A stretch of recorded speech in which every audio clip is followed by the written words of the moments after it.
major domo of stock twits. He's tweeting us out. The audience will explode, of course. So, Howard, the market traded kind of not so Oh my God, good I'm today. surprised. Yeah. The only thing that stopped the selling was the closing bell. We are, I think people are chasing. We're seeing rotation, which is actually pretty good. The biotechs continue to crumble. Chipotle's got hit. Some of the fast... We're going to get to Chipotle. Okay, but the hiding places are getting... Annihilated. And buying the dip, getting crushed. Some dips are getting crushed. And we're into major... Listen, we crossed that 200 S&P, which you and I were saying was a zone. Right. We're above it. So, if we crack back below it, I'm... 2000 is now support. Past resistance, now support. Chipotle, the half-eaten burrito of death chart formation via stock twits. Kind of not so good. It was the greedy employees, people, demanding more pay, screwing things up for everyone, all the investors out there. Howard, is it time for Chipotle to back off the cruelty-free slaughtering of animals and maybe rough up the cows a little bit to save some money? Well, you can see we have a dreaded half-eaten burrito pattern that someone shared. Which is also like the Close Encounters of the Third. It's basically bad. Whenever you have a mesa pattern like that, where it forms one and then goes off on the other side. This is cool. Yeah, looks like the 2001 obelisk. It's bad. It's bad. Can I buy this? What do I do with this? I don't know. I love Chipotle's. This thing has been a momentum winner. It's a crowded trade. It's not cheap. We lost the screen. Oh my God. Eddie, fix the screen. There we go. There we go. Are all these restaurant stocks dead though? Because no, McDonald's Shake you love. McDonald's is awesome, but no one counts them because everyone just assumed that we were going to go to a world where people ate 1,500 calorie burritos 3 times a day, and then when they didn't, they went to Shake Shack. All those stores are getting blown up. Shack down 50%. Chipotle is the most mature, best operator in the group. And all of a sudden, it turns out that they're paying employees more, which has always been part of their business model, to be a little crunchy, and the stock just gets They haven't gotten that Asian chain going. They have a pizza concept. Anyway, it's an expensive growth stock. They can't afford to have a miss. Yeah. And even if, who knows if they missed.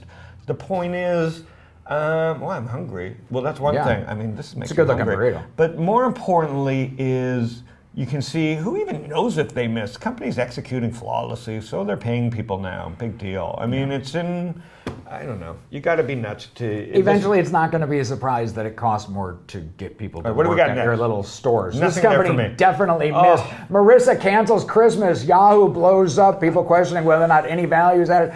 I ran this chart from the date I left Yahoo down 30% since. I'm sure that's a coincidence. Last night, the company announced that they don't have a lot of things that are going all that well, and they added a new vertical, which is subtweeting. Yahoo tweeting out last night, changes in Yahoo's leadership team are the result of careful planning to achieve the necessary skills, passion, and ability to execute growth, which is a fancy way of saying F you to every executive who left. Is this a sustainable business model, and what is going on there? Are you encouraged by anything you see? The market continues to value this at almost less than zero. The defenders of this stock keep pointing to assets that nobody really knows how to value, including traffic. At some point, the market isn't that dumb. So here's a stock that looked good at 50, looks terrible at 30. I mean, that's the way the market the way the market works. They had their chance. It's a mass exodus. They're not going to be able to get the best people to work there. It's quite obvious. Which was a big part of sort of the Marissa coming in. I was there, and in fairness, I use Cindy Lou Who here just because the world's a cruel place, but she had, as I referred to it before, a Cinderella effect. She cleaned out sort of the miasma of grimness. Talent supposedly came in, and 3.5 years later, the stock, while it's still doubled, most of that's Alibaba, and it looks like smoking, hulking death. Can she turn this around, or is there any hope for them at all? It's over. Everybody who hasn't left is looking to leave. No inside information there. Just check the emails of your staff. It's not good. It's not good. They have a horrific NFL game. They probably spent a ton of money coming up from London on live stream. It's not even... Semi-legal gambling. Okay, move on. Anyway, moving along. Jack is ever so sorry. Jack Dorsey, Twitter, big honcho there, as we know, the winner of the Game of Thrones for Twitter CEO. He went and he told developers, we're very sorry. The stock was downgraded today because some wise guy analyst pointed out that maybe nothing has actually happened there in 6 months. What's going on in your heart? I don't know who he apologized to. What is Jack sorry for? Because that can't be easy for him to say. I don't know what quadrant they apologized to. So for those who really understand Game of Thrones, there's 4 quadrants. So until he apologizes to specifically my quadrant, which I'm not sure which one I'm in, it's not an apology. But perfectly manicured. I mean, the point is, I don't think I could ever be a great CEO because I don't look that good. No, what you really need apparently to be CEO is to look good and for people to project their hopes and dreams into you and just hope that they can someday be like you. I'm one of those people who's long right around there, so he can apologize to me. I'm a little bit long. That looks terrible. You know, we were sitting with Ben yesterday, the Ben Thompson. The moments it's interesting for sure, the way he explained it to me. He likes it for sports. I don't know why they didn't launch finance. I mean, it's something that we're working on continually. But at the same time, I think another problem is everybody tweets. I mean, anybody in the industry tweets. Everybody reads each other's tweets. You can't say anything and get away with it.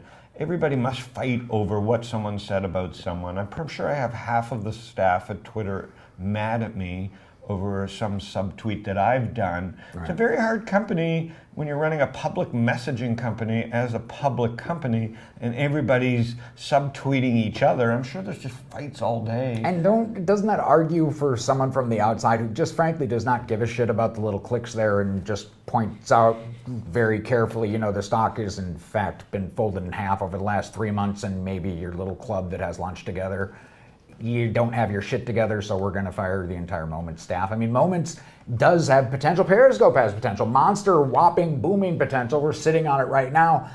I'm not positive that a team that has to debate for 5 or 6 months whether they're going to increase the character count from 140 to 150 is going to figure out how to make this a deal. The difference is Facebook, every time my wife looks at me and goes, man, there's another new feature that I love. You know, I'm more inspired to send photos because they're putting photos at the top of my screen. It just seems like Facebook crossed that hump and they're executing and they've delegated product and they're executing on that. They're very different products. Obviously, one's worth $20 billion and one's worth $250, as Ben Thompson says.